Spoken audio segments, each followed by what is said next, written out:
জল ও জঙ্গলের কাপে কিভাবে আমরা সারাদিন আমাদের পিকনিক ডে কাটালাম তা নিয়েই থাকছে আজকের ব্লগ। আগের দিনের প্রিপারেশন থেকে শুরু করে বাড়ি ফেরা পর্যন্ত সবকিছুই থাকছে আজকের ব্লগে। সুন্দর একটা সকাল, চায়ের কাপে চুমুক আর শাপলা বিল, জঙ্গলে ঘোরাঘুরি, সাথে থাকছে লোকসঙ্গীত, তারপর মাটির চুলায় রান্না, বিকেলে ফুটবল খেলা। পিকনিকে কি পরে যাব তা কিন্তু আমি আগের দিন রাতেই ঠিক করে রাখি। একটা কর্ড সেট পরে যাব আর আমার তৈরি করা এই কিউট পার্সটা তো সাথে থাকবেই। পরের দিন খুব সকালেই ঘুম থেকে উঠে যাই। তখনও ঠিকমতো আলো ফোটেনি, চারিদিক একটু অন্ধকার, কিছু লাইটও জ্বলছে। তাই বেশি দেরি না করে ঝটপট রেডি হয়ে বের হয়ে পড়লাম। আমাদের গন্তব্য যেহেতু একটু দূরে, তাই তাড়াতাড়ি বের হওয়াটাই বেশি ভালো। সকাল 9টার মধ্যে আমরা পৌঁছে গেলাম জল ও জঙ্গলের কাপে। পৌঁছে দেখি ওনারা আমাদের জন্য ওয়েলকাম ড্রিঙ্কস রেডি করছেন। এরপরে সকালে চা খেলাম আর 2 চোখ ভরে শাপলা বিলের সৌন্দর্য উপভোগ করলাম। এত শাপলা ফুল ফুটে আছে চারিদিকে, কি সুন্দর দৃশ্য। শাপলা বিলের পাশে এরকম কুড়ে ঘর, ঘাট বাঁধানো পুকুর আর অনেক গাছগাছালি। এখানে আসার পর অন্যরকম একটা প্রশান্তি অনুভব হচ্ছিল। একদিকে মাটির চুলায় আমাদের জন্য সকালের নাস্তার প্রস্তুতি চলছিল, অন্যদিকে আমি ঘুরে ঘুরে দেখছিলাম এই দারুণ প্রাকৃতিক সৌন্দর্য। সকালের দিকেই শাপলা ফুলগুলো বেশ ভালোভাবে ফুটেছিল। বেলা যত গড়াচ্ছিল শাপলা ফুলের সংখ্যাও তত কমে যাচ্ছিল। বিশ্রাম করার জন্য এরকম জায়গাও আছে কিন্তু।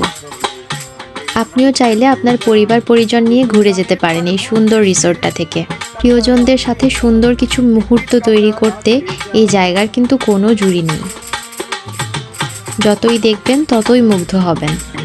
বেশ বড় জায়গা জুড়ে রিসোর্টটা তৈরি করা। এখানে কিন্তু টেন্টের ব্যবস্থাও আছে। আপনারা চাইলে এখানে ডে লং ট্রিপ দিতে পারেন। আমরা সবাই দলবল নিয়ে একটা পিকনিকের মতো করেছিলাম। এখানে সকালের নাস্তায়ও বেশ অনেকগুলোই আইটেম থাকে।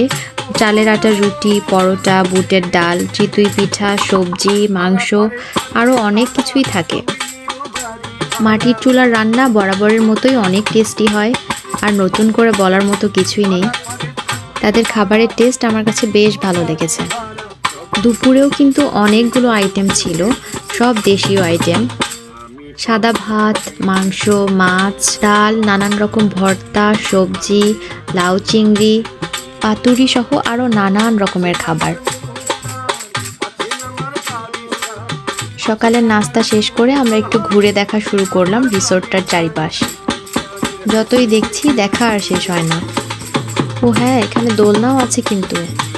সকালের মিষ্টি রোদে বসে দোল খেতে কিন্তু বেশ ভালো লাগছিল।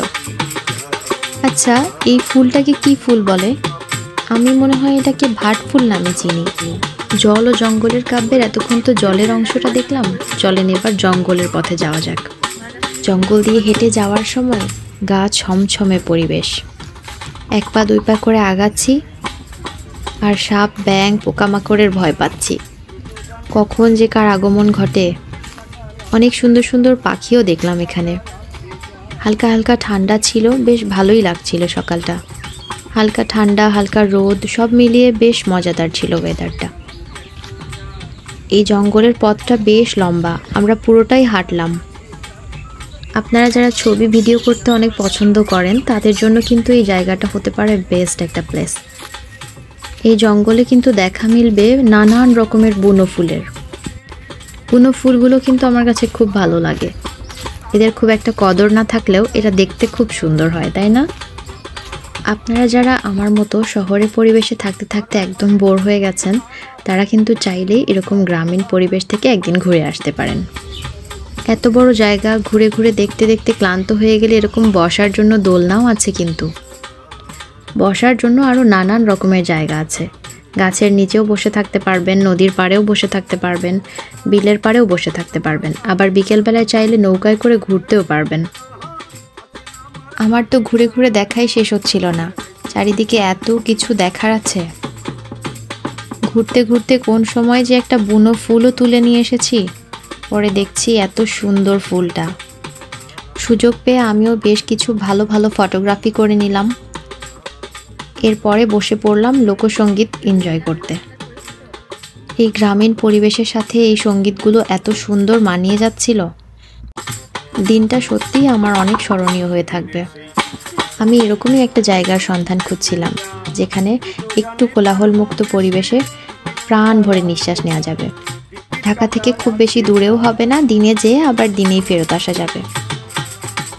আমরা আজকে সারা দিনটাতে অনেক মজা করলাম, অনেক গল্প করলাম, বেশ অনেক খাওয়া দাওয়াও হলো, ফটোশ্যুটও কিন্তু অনেক হয়েছে।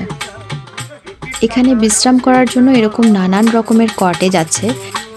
আপনি চাইলে খাওয়া দাওয়ার পরেও বিশ্রাম করতে পারেন, অথবা শুয়ে শুয়ে এখানকার ভিউ উপভোগ করতে পারেন, অথবা আপনি চাইলে সবাই মিলে গোল হয়ে বসে শীতল পাটিতে আড্ডাও জমাতে পারেন। ও হ্যাঁ, আরেকটা কথা তো বলাই হয়নি, যারা চা লাভার আছেন তাদের জন্য কিন্তু আছে একটা সুখবর। এখানে আপনি সারাদিনে যত ইচ্ছা চা খেতে পারেন, একদম ফ্রি।